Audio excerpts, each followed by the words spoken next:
Hi, and welcome to Ones and Tooze, FP's economics podcast. Every week we take a couple data points, use them to try to explain the world. I'm Cameron Abadi, FP's deputy editor, with you in Berlin, Germany. As always, Adam Tooze, FP's economics columnist and Columbia University professor, is with us this week in Mexico City. Hi, Adam. Hi, Cam. So, in the second half of the show, we're going to be talking about the new British government run by the Labour Party, specifically Prime Minister Keir Starmer. We'll unpack some of the economic ideas informing that government, but again, that's in the second half. First, we wanted to offer you a different data point, and that is 49, as in the number of vice presidents that the United States has had since that office was created in 1789. 49 vice presidents. Of those, 15 have become president of the United States. The current vice president, of course, is Kamala Harris, who could potentially, hypothetically, join the ranks of those 15. And that's because, since his disastrous debate performance, pressure continues to mount on President Joe Biden to relinquish his re-election bid. And if he does, Vice President Harris could be the most natural person to assume the Democratic Party's nomination. Biden 49-43. When you put Harris in this poll, that 6-point gap for the Democrats comes down to 2 points. They have Harris doing better than Biden. They also, CNN did, it checked what's fascinating, and you just mentioned it, is we're learning now that the Biden campaign is doing their own head-to-head matchups internally. This is campaign internal polling. They're doing matchups against Vice President Kamala Harris and former President Trump. This obviously represents a strategic shift for the Biden campaign. It's raising all sorts of questions about whether Biden will step down or not now. That has, of course, put a new spotlight on Harris, who, by some virtue of her role these past 3.5 years, has mostly operated in the background of the Biden administration. While most people are focused on the politics, we thought we'd unpack Harris's potential economic platform, or I guess more generally her relationship to economics. And when it comes to that relationship, Adam, it turns out that it starts with her own family relationships, because Harris's father, Donald J. Harris, was a well-known economist himself, a professor at Stanford University, generally referred to as being part of a post-Keynesian school of economics. I thought I could ask you how you would describe his ideas and what relationship those ideas bear to policy thinking in today's Democratic Party. Yeah, I can. It's probably worth saying that Kamala Harris's most likely route to the presidency is in fact not that Biden withdraws now, but that Biden continues to run stubbornly, is re-elected, and then either dies in office or finally recognizes after he's re-elected that he really isn't fit to do the job and he should gracefully retire and hand the job to her.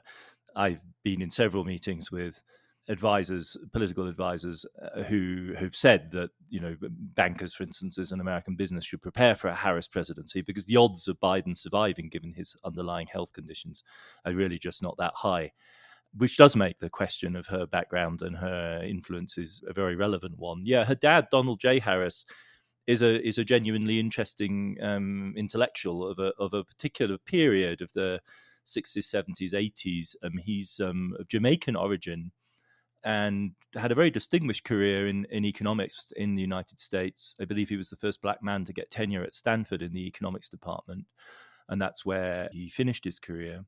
He was fundamentally interested. You could read his PhD online, and it's charmingly, pleasingly accessible, unlike much modern-day, highly mathematical economics. And it's a study in economic development, fundamentally. That's really a matter of capital accumulation, investment. He picks up on the work of W.A. Lewis, the great St. Lucian development economist who won the Nobel Prize in the late 70s for his so-called Lewis growth model, which explained how developing countries could achieve more rapid growth by mobilizing their underemployed labor forces. The problem, as Lewis posed the question of development, was how you effectively triple the investment rate. And this was the question that Harris then dug his teeth into. And in a classical, this is what makes him a post-Keynesian, is that the investment rate question for him is connected to the income distribution question. So the investment rate question is linked to the savings rate, and the savings rate depends on who receives income in society, because higher income groups tend to save a larger share of their income because they're able to, because they're affluent. And so the growth rate depends, in other words, on the distribution, fundamentally on the class structure of society. And that in turn is then bound back to economics, because what determines the distribution of income are relative wages and prices and the resulting profit rate. And it's the willingness of neo-Keynesians, so-called, to address, if you like, this dirty underside of the growth problematic, which isn't just about technology and venture capital, but is about the underlying distribution of income and wealth, and therefore also power in society, that sets them apart, makes them generally into lefties, and in Harris's case, made him also into a student of Marxian economics. Some of his work in the 80s is to do with struggling with the problem of the question of the declining rate of profit, really classic issues in Marxian economics. So he's a very typical, a distinguished exponent of this relationship between left Keynesianism, neo-Keynesianism, and various types of late 20th century Marxism.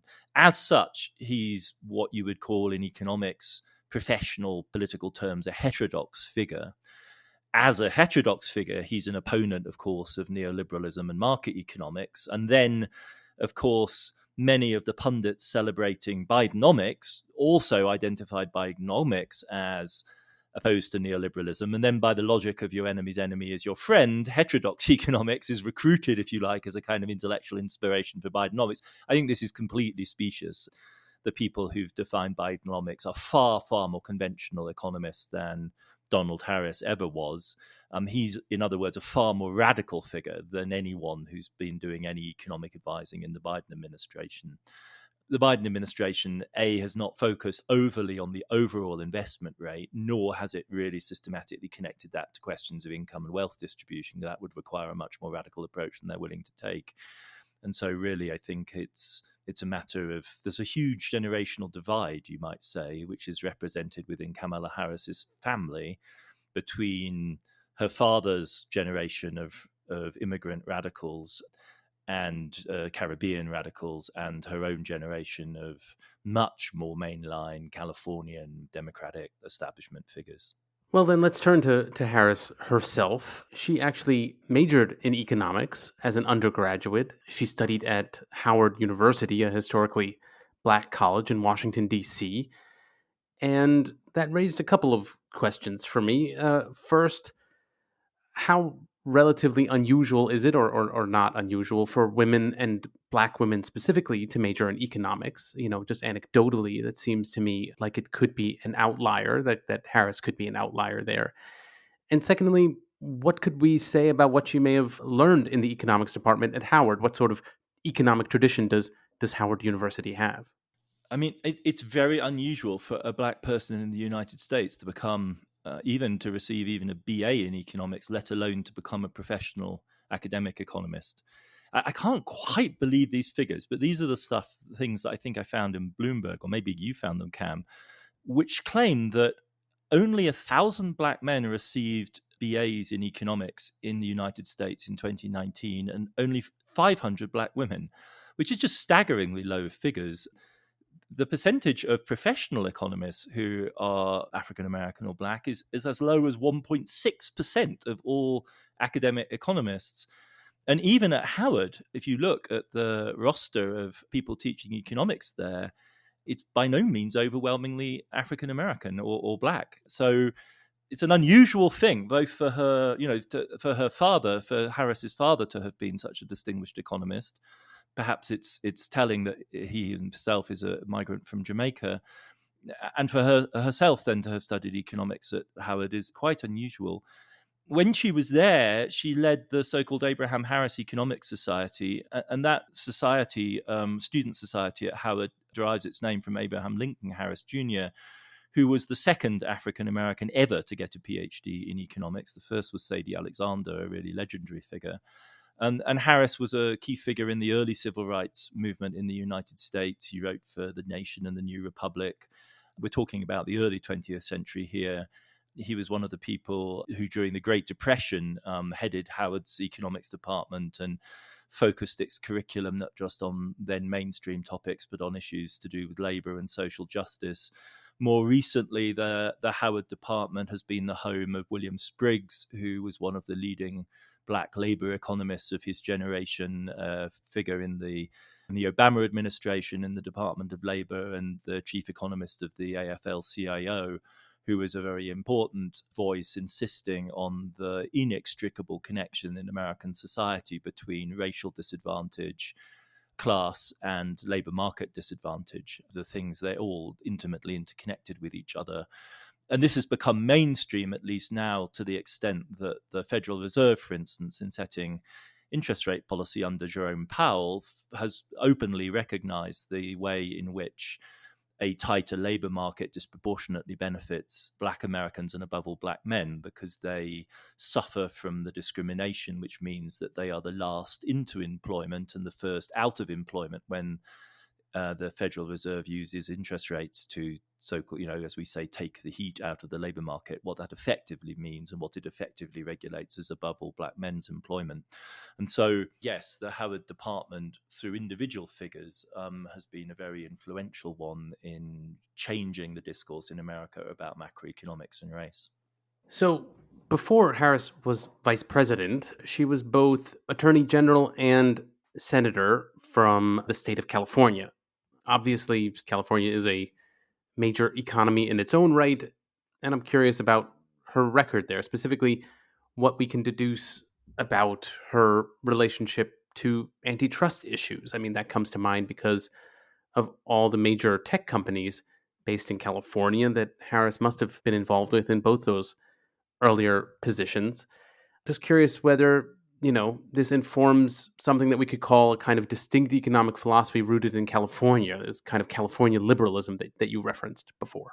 Yeah, I think she's kind of a transitional figure in this respect in the current Democratic Party, in that she came up really at the height of the tech boom. So she was district attorney in San Francisco, and then she was running to become California's attorney general in 2010. And that's highly significant because 2010, 2011 is really the high point and also the last moment of the really unbroken heroism and hero worship of the tech economy in the United States. I think it's important to realize, and it's hard to exaggerate, I think, the importance of the Californian tech story, the smartphone, social network, internet story in that first Obama term, especially against the backdrop of the 2008 financial crisis, which discredited one of the other great hubs of American capitalism, which had been very influential in the Clinton term, which is Wall Street.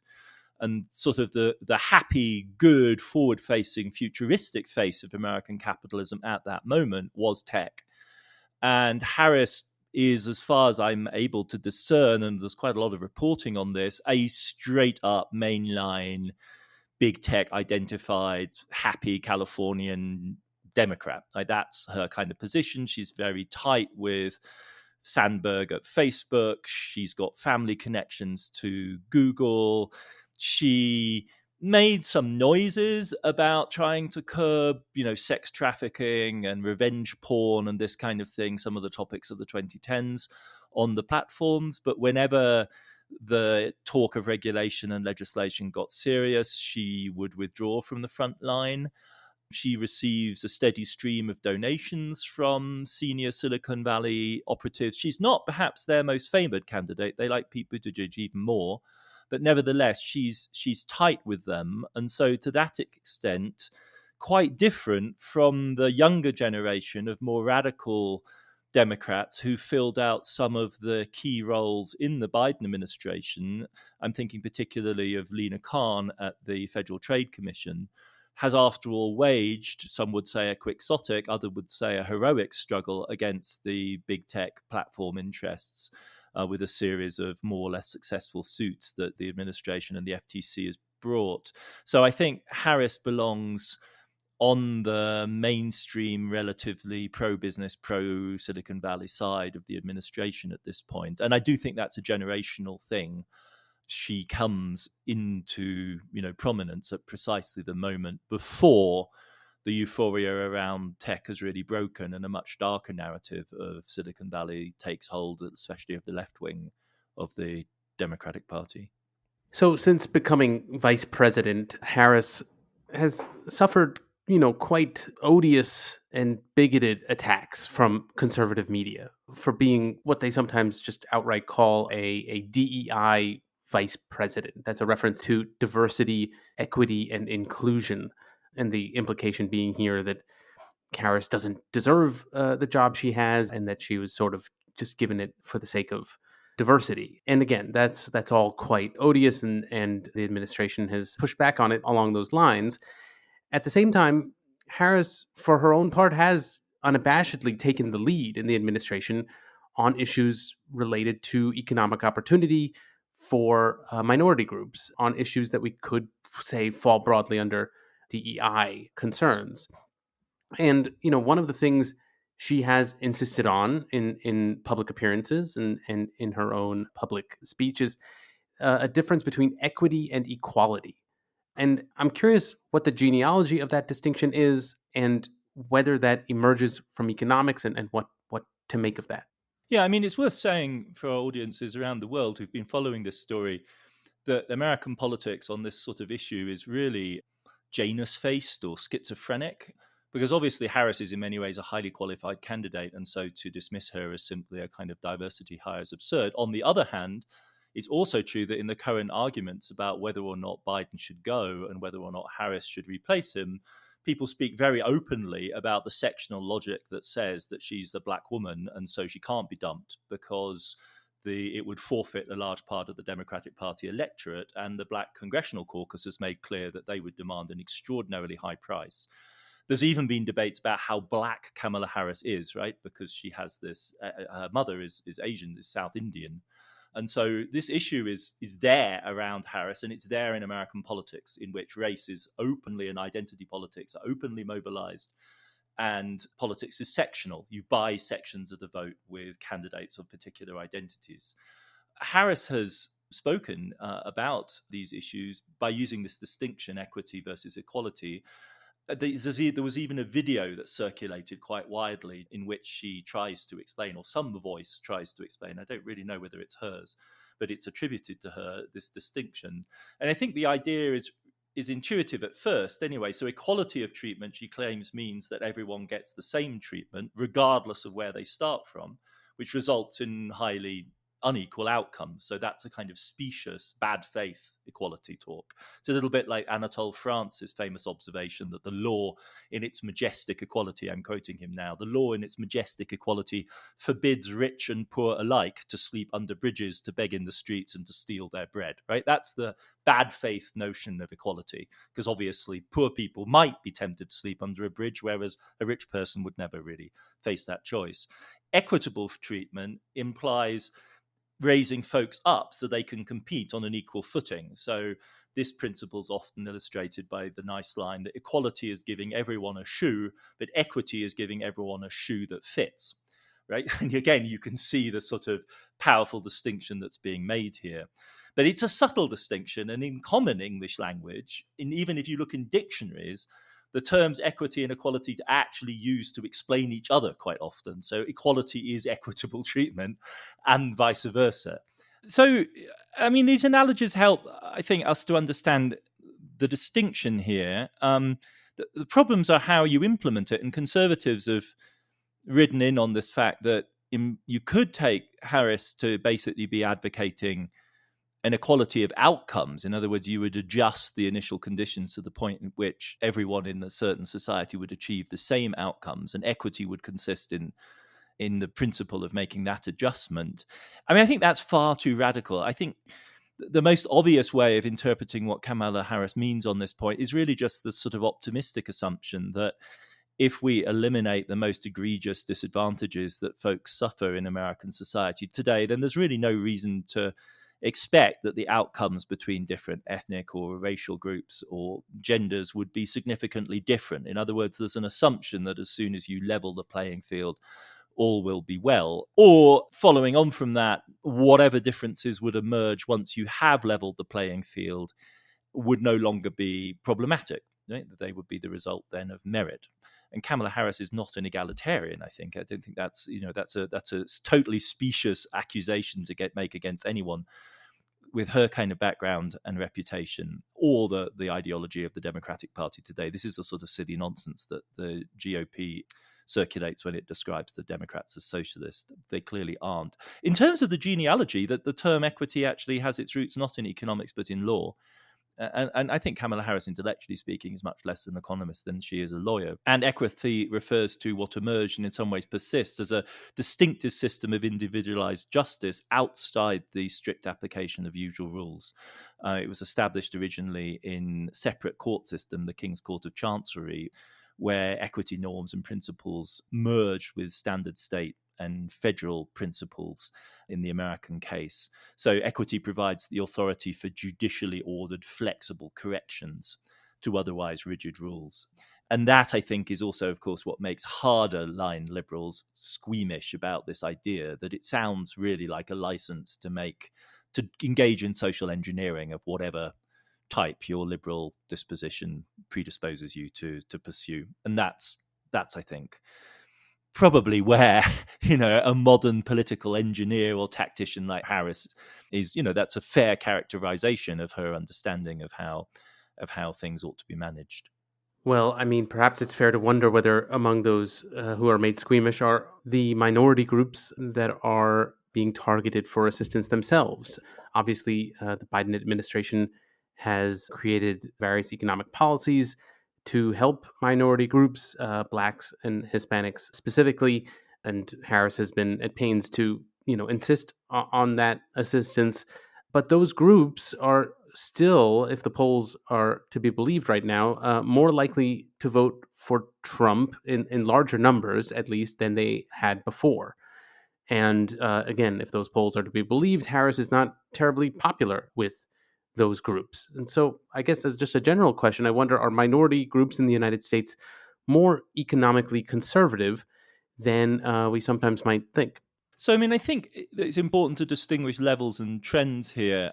It is true that the Democratic lock grip over Latino, Hispanic minority and Black minority voters in the United States is weakening, but it's still very pronounced, especially for Black voters. There's a huge preponderance that will favor the Democrats over the Trump-led GOP. Trump is relatively less unpopular with those groups than other GOP contenders have been. And I think it's to do with his populism, his personality, his willingness to sort of break norms, even though his personal racial politics are I think, by no means attractive. It also remains true that, like for like, minority voters, especially Black voters, bias heavily towards the liberal side. So if you take a panel of blue-collar workers in the United States, Black workers vote and have preferences which are more liberal. And amongst the most solidly liberal voting group in the United States are college-educated Black women who are solidly Democrat. So I think we shouldn't exaggerate the drift. But especially for Hispanic voters, the margins now are much finer than they used to be. If you look at states like California or Texas or New Mexico, almost 40% of the people who identify as conservative in those states are Hispanic. And it's hardly surprising, really, right? It is, I think, a US prejudice to imagine that minorities are always, well, it's a US prejudice to imagine that people who aren't WASP are necessarily liberal. Whereas if you spend any time in Central America or South America, of course, they have extraordinarily important historical traditions of not just conservatism, but fascism.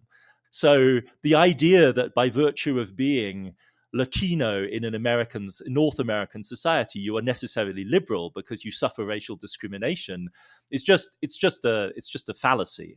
And if you look at the Latino minority in the United States today, they are disproportionately entrepreneurial. This is in part because of the discrimination they suffer in labor markets. It's also a good avenue for making a living if you're an undocumented migrant, if you're an unauthorized migrant to the United States. Self-employment is a route to keeping your head above water and earning a decent living for yourself and your family. But more than a third of new business startups in America in recent years have been by Hispanics, and the the odds that a Latino or Hispanic person will start their own business are 3 to 1 higher than is true for the white population, for instance. So they are an extraordinarily dynamic entrepreneurial population. Small businesses, anyone who's ever lived in an American city knows that American cities function in large part through Hispanic and Latino entrepreneurialism at every single level.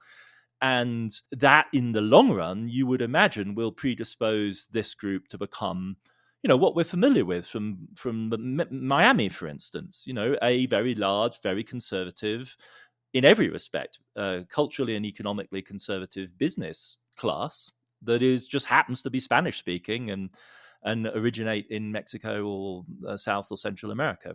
And it would be, I think, it would be strange, frankly, if that development did not transpire. And to that extent, it would be a kind of normalization of relations across the border between the United States and its southern neighbors. Well, I think all of this was fascinating and interesting in any respect, but could be much more relevant one way or another soon, depending on how politics shake out in the next couple weeks or months in the US. So we do need to take a break here, though, and we'll be back in a second to talk about the Labour Party in Britain.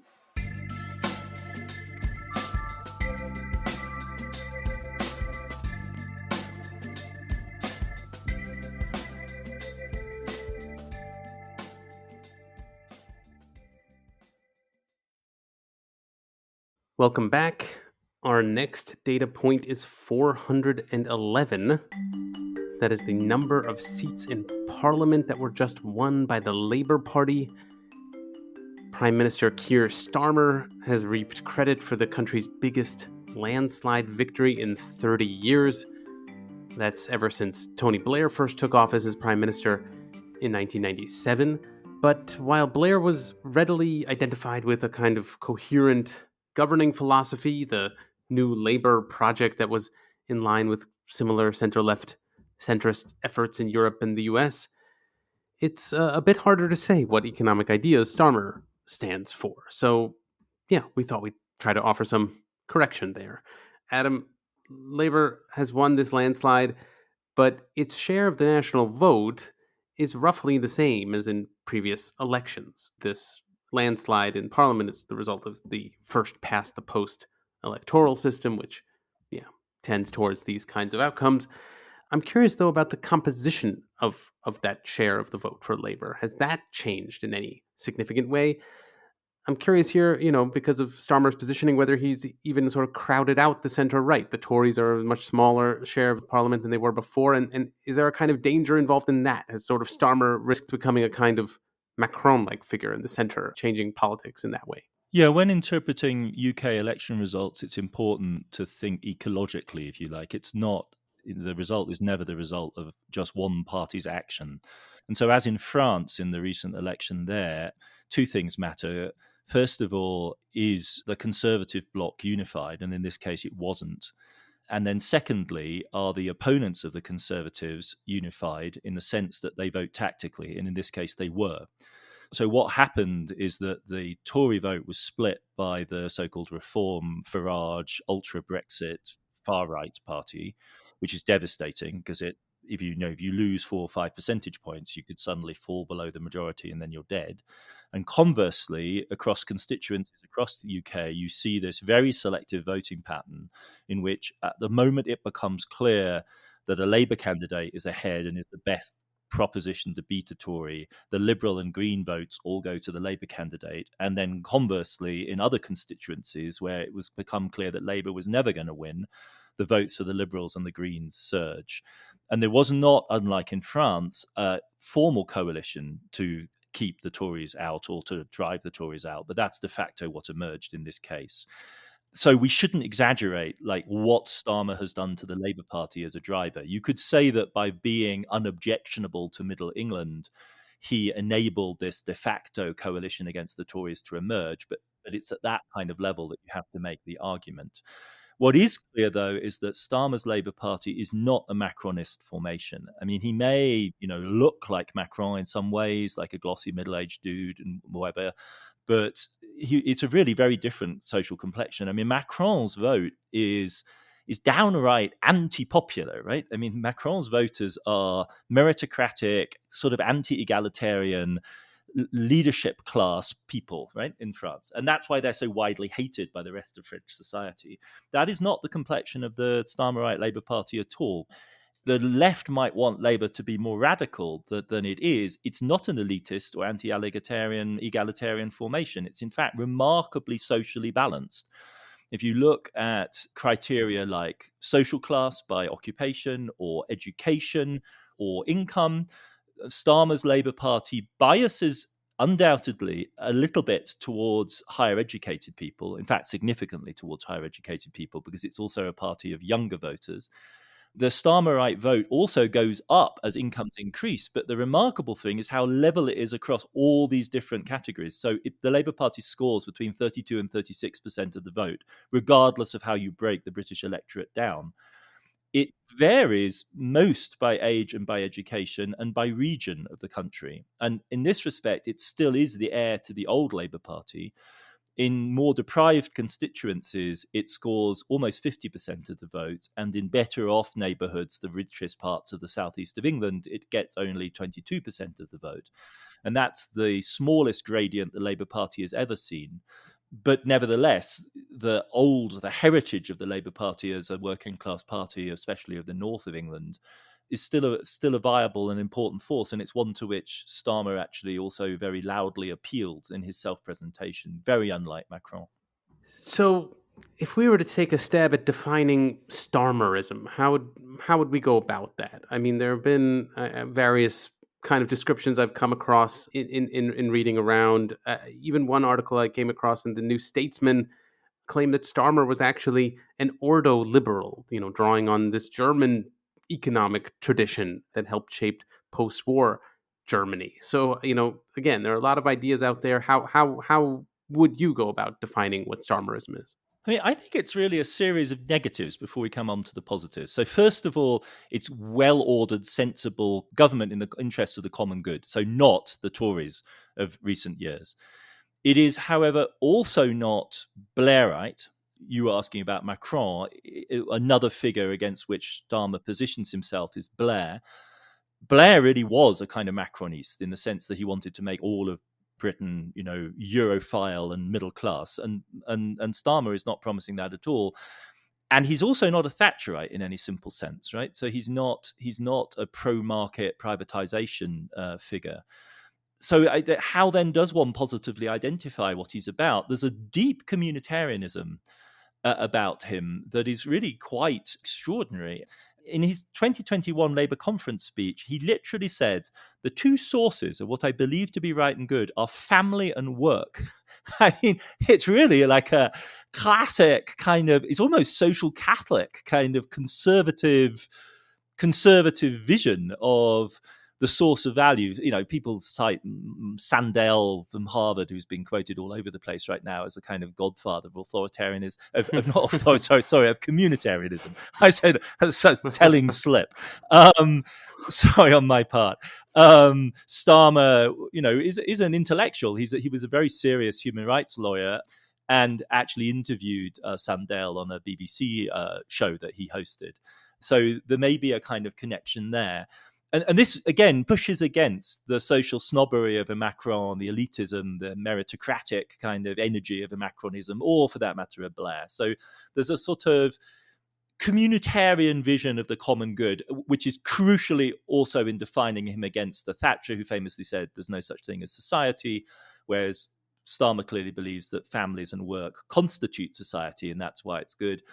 But also against Blair. And then on the other hand, there's this thing they call, it's unbelievable, securonomics, which I don't know where which person thought this was a good idea.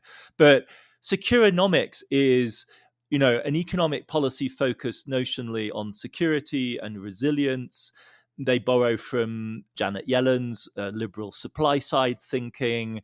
It's this new version of the state as an activist player in the economy and in society as a stabilizing force, which isn't counterposed to entrepreneurialism, but is seen as the springboard, as the launching pad for entrepreneurialism, but roots society in order and organization that will be provided by different types of intervention.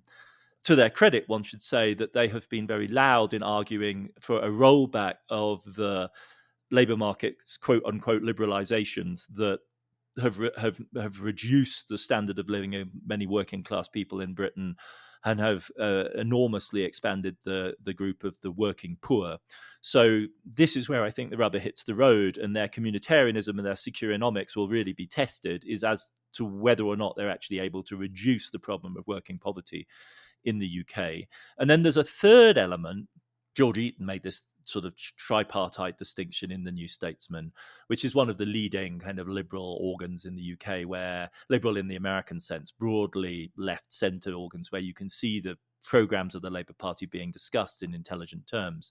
The third element is a foreign policy orientation, a foreign economic policy orientation, which they're calling liberal realism or progressive realism, which is an effort to somehow, again, I think it's posed against the imperial legacies and then the craziness of the Tory party Brexiteers, who had this grandiloquent, insane vision of global Britain that was somehow going to conquer the world, and by way of restoring relations with India and the Commonwealth and this sort of flim-flam.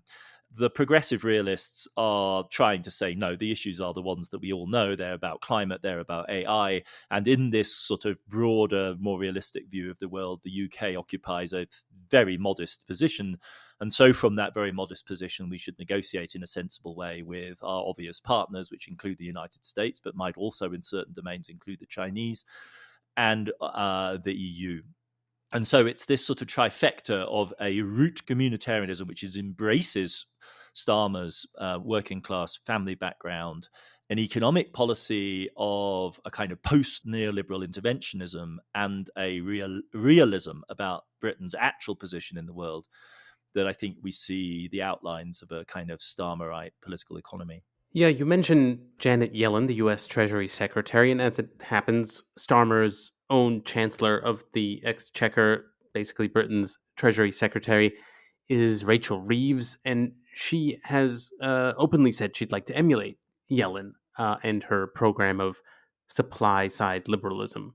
Basically, this is a program of using the power of the state in ways that you described to also increase productivity, increase production, increase growth. But at the same time, both Reeves and Starmer are describing the British government as not able to really spend more money right now, in contrast to how the Biden administration has gone about pursuing this program. So, what is left of this kind of supply side liberalism if you remove the money for additional spending and investments? I mean, is there a coherent kind of program that's left at all? Yeah, it's a hugely complicated issue, and I think we'll need to come back to this as we actually see the development of the UK economy, because the development of the UK economy, or rather the lack of its development in recent years, really ever since 2008, is a historic story. I mean, it's a disaster of Italian proportions. The British economy has basically stopped growing at any kind of pace whatsoever. Has to do, I think, largely with the break of the financial crisis of 2008 and the exhaustion of the growth dynamic in London. And so there is a huge problem for any incoming government in the UK. Standards of living have stagnated for the large number of people for more than a decade. Productivity growth is at rock bottom. The rates of investment, both in the private and the public sphere, are amongst the lowest in the rich country world. So that's the problem, which the Starmer government has to address, because otherwise all of its choices are going to be hugely constrained. Then there's the issue of public finances. Britain is by no means at crisis level in debt terms, but there was the nasty Liz Truss moment when they screwed up government policy and the Bank of England didn't cooperate and the financial markets freaked out. So there's that in the background. And there is this desperate need on the part of the Starmer team to present themselves as responsible stewards of government finance. And that's a problem because the government budget is not in balance right now, and there are major tax increases in the pipeline already. And they have committed themselves to basically observing the fiscal rules set in place by the Tories. They're unwilling to discuss in a capacious way, the way that the Corbynites were, a more imaginative rethinking of fiscal and monetary policy and how they might work together in a monetary and fiscal sovereign like the UK. They're also unwilling to take any risks on that front because they know they haven't achieved a huge electoral breakthrough. So they're worried about keeping their coalition together. And they've also said that they're not going to raise taxes on working people. And that really puts them in a box in terms of funding extensive government action of any kind. One effect of that is that their public spending commitments, which inherited from the Corbyn era, initially were rather generous and large scale and focused on green innovation, have progressively shrunk over time. And what has taken on an ever larger role in their thinking is public-private partnership and de-risking. In other words, back to the formula of the Blair era, where Britain was one of the forerunners of the now, I think, notorious public-private partnerships, which delivered mediocre public services at inflated cost by way of various types of subcontracting to private suppliers and private providers. This created what's known as the rentier state, the rentier economy in the UK. The new iteration of this involves fantasies about pulling down large-scale institutional investment, the likes of BlackRock and Larry Fink of BlackRock, this giant global fund manager, has been actually very outspoken in his support of Starmer.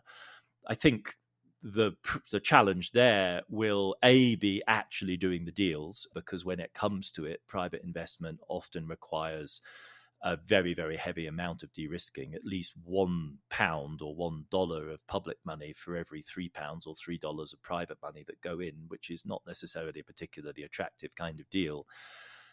And furthermore, Britain is stigmatized by having exited the EU and having an outstanding legacy of problems with its most significant trading partner. Nevertheless, the Starmerites are committed to a series of Invest in Britain road shows. They've created this thing called GB Energy, which is going to be a de-risking entity for private investment in the green energy transition, in which Britain actually has for a long time had a lead, somewhat tarnished in recent years, but where I think this could be a creative dimension. And in fairness to the Starmer people, I think it's going to be less at the level of the big spending programs and more at the level of competent government and socially improving legislation and administrative regulation that we're going to see rapid progress. So they've immediately, for instance, unblocked the planning process for onshore wind farms. Britain is an ideal location for onshore wind. It's very cheap to build green energy out that way. The Tories, in a populist move, had simply banned any onshore wind farms.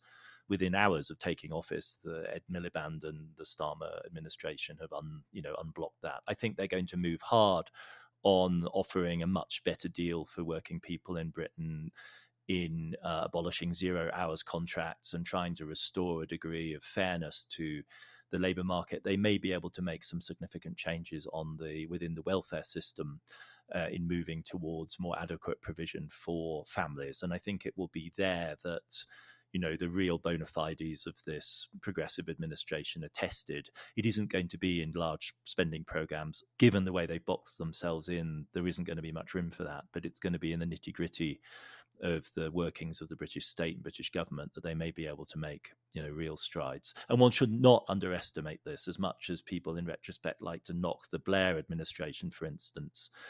They reduced child poverty very considerably in the UK, and those kind of things really matter. And the underlying intention and social base and electoral base of the Starmer government is different from that of the Tory predecessors, and for all of the ideological straitjackets they find themselves in, there is reason to hope for the best there.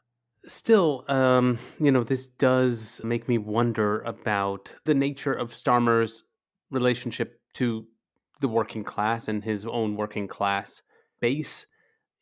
As you suggested, he does insist on the importance of respect for the working class and for work in general. But in certain ways, that reminded me, in somewhat ominous ways, of German Chancellor Olaf Scholz, who also won his election promising respect for the working class, but then at the same time, like we're describing with Starmer, has also emphasized budgetary constraints, which, prevent doing much for them. And Scholz has become Germany's least popular leader in some time, perhaps since the post-war period. Is there reason to think that Starmer could escape that kind of trap? I mean, in fairness to Starmer, and it's a low bar, but I think he's a more charismatic and effective politician than Olaf Scholz, for starters. The other thing is that the British electoral system makes of the Labour Party a very different animal than the current SPD, right? Because the SPD has basically shed its far left to Die Linke and Wagenknecht and the Green modernising middle-class constituency to the Greens and to some extent to the FDP. And as a result, it's a shrunken, shriveled, remnant of what was once a grand social democratic party. And it achieves roughly half the vote that the Labour Party will achieve in the UK in terms of its electoral profile, whereas the German SPD lurches heavily towards the elderly. The SPD is really a party of working class pensioners. The Labour Party has exactly the opposite of bias. In other words, the Labour Party is a party of young people and middle-aged people before the retirement age. And this is also to do with the Brexit issue and the way that plays in Britain, in that the Labour Party, though it doesn't acknowledge it, is a party of Remainers rather than Brexiteers. And the fundamental difference is that as a result, Starmer has the majority that we started with, our data point, a huge majority in Parliament, like 411, right?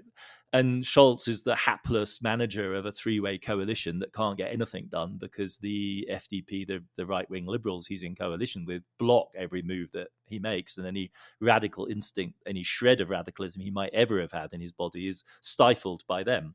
So no, Starmer has much better conditions for governing than Scholz does. And to that extent, also fewer excuses if things don't go the way they might. So I think, no, that Starmer's got many problems, but an Olaf Scholz problem, I don't think, is his main concern. So finally, I wanted to ask about the relationship that Britain has to the EU and what Starmer could do about that. Starmer has said he's ruled out rejoining the EU, but are there other kinds of realignment that are conceivable that he could pursue? Yeah, I mean, this is my fundamental beef with the Starmerite Labour Party, is that it's a flag-waving party of British patriots. Like, the party membership card has the Union Jack on it, for crying out loud. And when Starmer says, he wants people to get their act together and go to work, he says, pull on the England shirt, which is a little odd because it's the United Kingdom and he should include Welsh and Scottish people. But what he means is, get with the nation. And it's so not my cup of tea. I mean, they've, yes, explicitly ruled out renegotiation, either freedom of movement or the customs deal. So the question really is how much wiggle room there is and how much patience there will be in the EU for any kind of UK offering. I mean, I've spent months now out of the US, both in Europe and in Asia. And to be honest, despite my very notable accent, I wasn't asked the question once about British politics by anyone at any time. No one cares. And it'll take a while for London, I think, to settle down and realise this. The intelligence of their diplomacy you see, though, in their first moves, which is to send Lamy, on the new foreign secretary, on a European tour as quickly as possible, touch base with anyone that you could touch base with. And I think the way they're going to leverage this is over NATO, because if the UK does still continue to play a role at all in international affairs, having exited the big unit within which it actually mattered, which was the EU, the one place in which it still does is NATO. And with the Ukraine war in a critical phase and the UK a notable supporter for Ukraine and being one of the states which has actually provided some meaningful military support with some hardware, and being a state with a considerable military industrial complex with British Aerospace, BAE in particular, still being a significant player, I think they're going to try and leverage connections to Europe by way of security policy. And that's one of the constraints on their fiscal program, because they're committed to raising defense spending to over 2% of GDP to make them a NATO member in good standing and secure their position with the United States, even come a Donald Trump presidency. But I think it's significant that they've dispatched a full team of UK cabinet ministers to the NATO meeting in Washington, D.C., to use it as an occasion, I think, largely for diplomacy with the EU within the frame of NATO, because direct negotiations with the EU are not going to be comfortable. Their problem is that, and for reasons I don't understand, and this is what frustrates me so deeply, the overwhelming majority of Labour Party support is pro-Remain, vocally pro-Remain, and voted for Remain. And what Starmer is terrified of is of losing his hold with the right-wing press in Britain and losing this label of patriotism, which he's so devoutly attached to. And I think it's really deep for him, and he probably means it. And that is the tension. So their risk is that if they make two proactive moves towards Europe and then fail to deliver anything significant, they disappoint a significant fraction of their electorate, which actually, in its hearts of hearts, wants to overcome this absurd decision that was taken by a narrow majority of voters who are now increasingly dead, because it was elderly Brits that voted for Brexit overall. And there is a real question, I think, about how long it will take before a Labour Party can actually move towards what clearly should be the position from every respect, both in terms of representing its constituency and for the progress of British society and the British economy. How long it will take before it can openly articulate what's clearly necessary, which is that the Brexit question has to be put back on the agenda and Britain has to actually negotiate to rejoin in one form or another. And my fear is that the Starmer epoch in Labour, though it brings them back to government, actually defers that moment when they realise that what they actually have to face up to is that highly divisive issue. People talk about a civil war in Britain and so on. But on the other hand, if you don't address this, I don't really think that there's much prospect for a high growth scenario for Britain going forward. Because why would you choose to invest in Britain when there are so many more attractive options within the EU? Which is a much bigger market fundamentally. Okay, well, here's hoping that Britain can become relevant again in the various meetings that you attend, Adam, and just more generally, a fresh start, a fresh government. We'll see how it goes from here. But we do need to end for now. We will, of course, as always, be back next week with a couple new data points. Ones and Tooze is written and edited by me, Cameron Abadi, along with Adam Tooze. It's produced by Claudia Tatey, Laura Rossbrow-Tellem, Rob Sachs, and Dan Efron. This show is made possible through the support of foreign policy readers. If you're interested in news and analysis from around the world, consider subscribing. Listeners to Ones and Tooze even get a 15% discount. Just go to foreignpolicy.com/subscribe and use the promo code TOOZE at checkout. That's TOOZE. And listeners, as always, we love getting your feedback. You can leave voice messages on the Ones and Tooze homepage on foreignpolicy.com, or email us, podcast@foreignpolicy.com, or you can tweet us. That's @OnesandTwozePod. Thanks very much for listening, and we'll be back in your feed next week.